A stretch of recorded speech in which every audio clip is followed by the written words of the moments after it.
It's 2 p.m. on a Wednesday, and everyone around you is talking.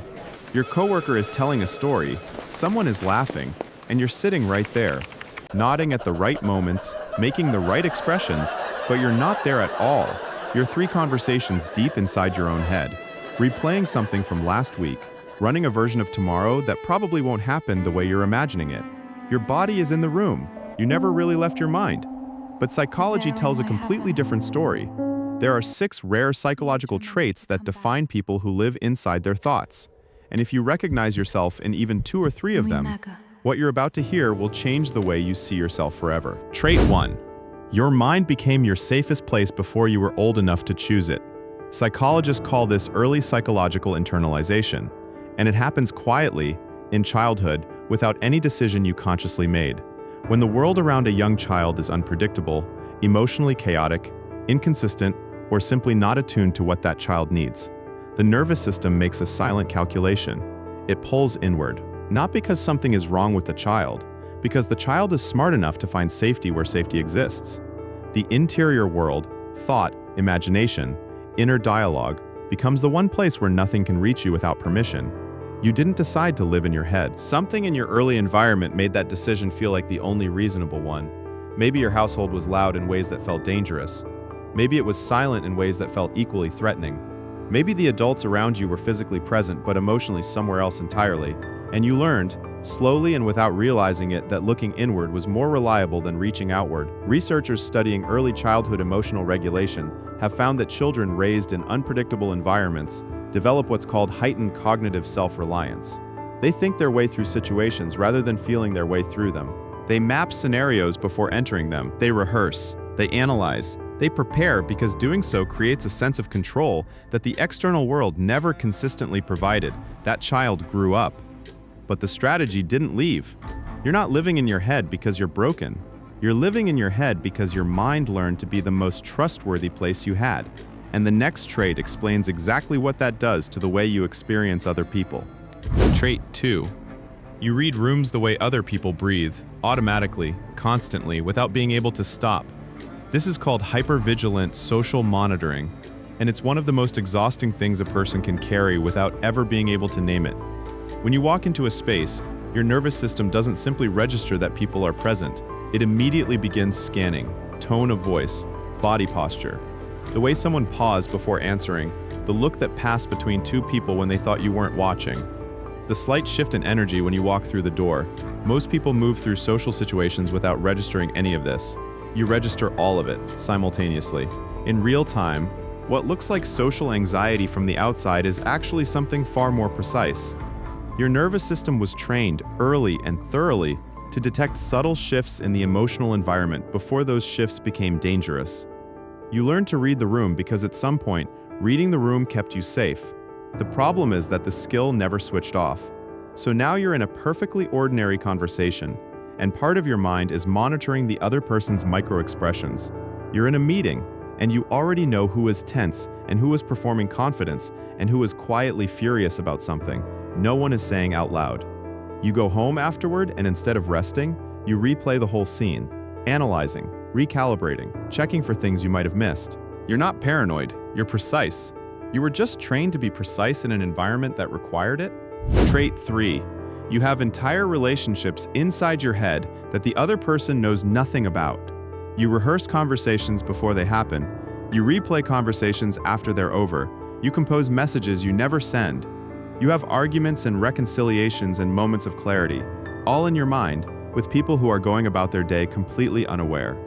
Psychologists describe this as internal relational processing, and it's far more common in people who grew up in emotionally unpredictable environments than most people realize.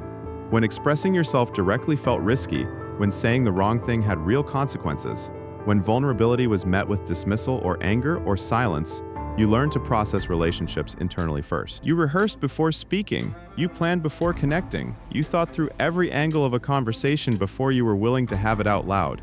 That habit protected you. It gave you a way to participate in relationships while managing the risk of them. But it also means you live in a kind of emotional delay. By the time you're ready to say something, the moment has often passed. By the time you've fully processed how you feel, the other person has moved on. You're always one internal conversation behind the one that's actually happening. If any of this is landing, take a second and subscribe. There are people finding this channel right now who have never heard their experience described this way before. Help them find it. Trait 4. Silence feels louder to you than noise does. This is something almost no one talks about, and yet for people who live in their heads, it is one of the most disorienting experiences of daily life. When a conversation goes quiet, your mind immediately starts filling the silence with meaning. When someone takes longer than usual to reply, something in you braces. When a room goes still, you find yourself scanning for what the stillness means. What shifted? What's wrong? What's about to happen? Psychologists call this interoceptive hyperawareness, a heightened sensitivity to the absence of information, not just the presence of it. Most people experience silence as neutral.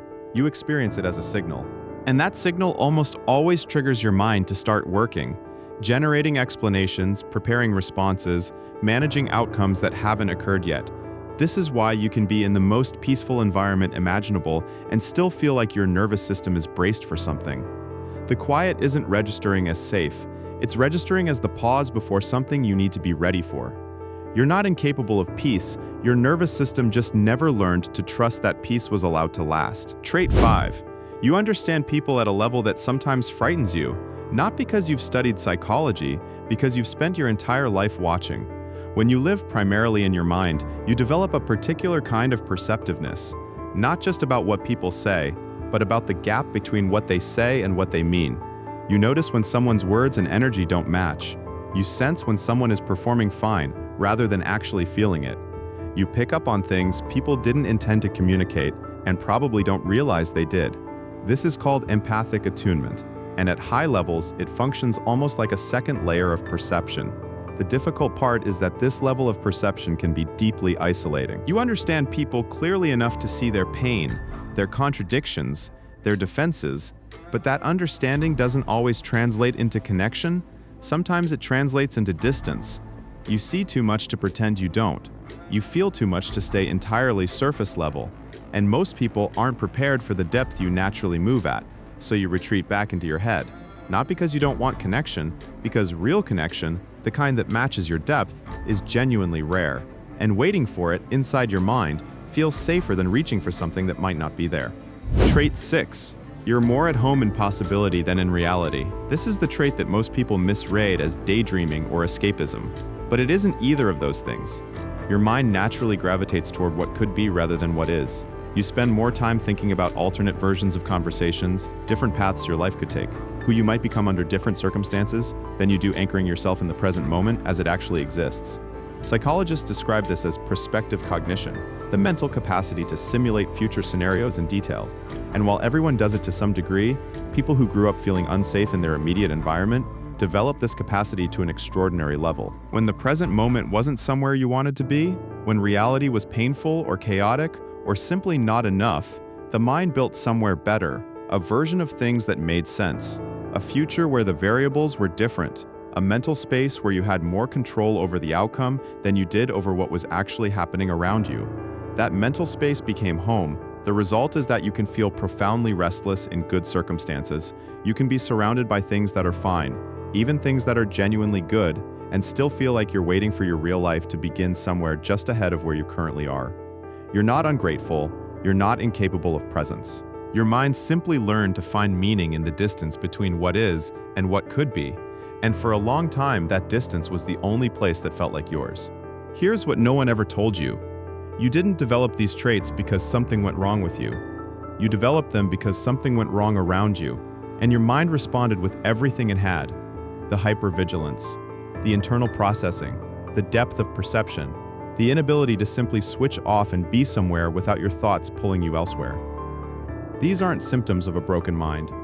They are evidence of a mind that worked extraordinarily hard to keep you intact, in circumstances that required it. You were never too much in your head. You were never given enough safety to be anywhere else. You were never broken. You were built differently. And the mind that kept you safe all those years is the same mind that makes you see the world with more depth, more precision, and more feeling than most people will ever know. Which trait hit closest to home? Drop a number in the comments. I read every single one.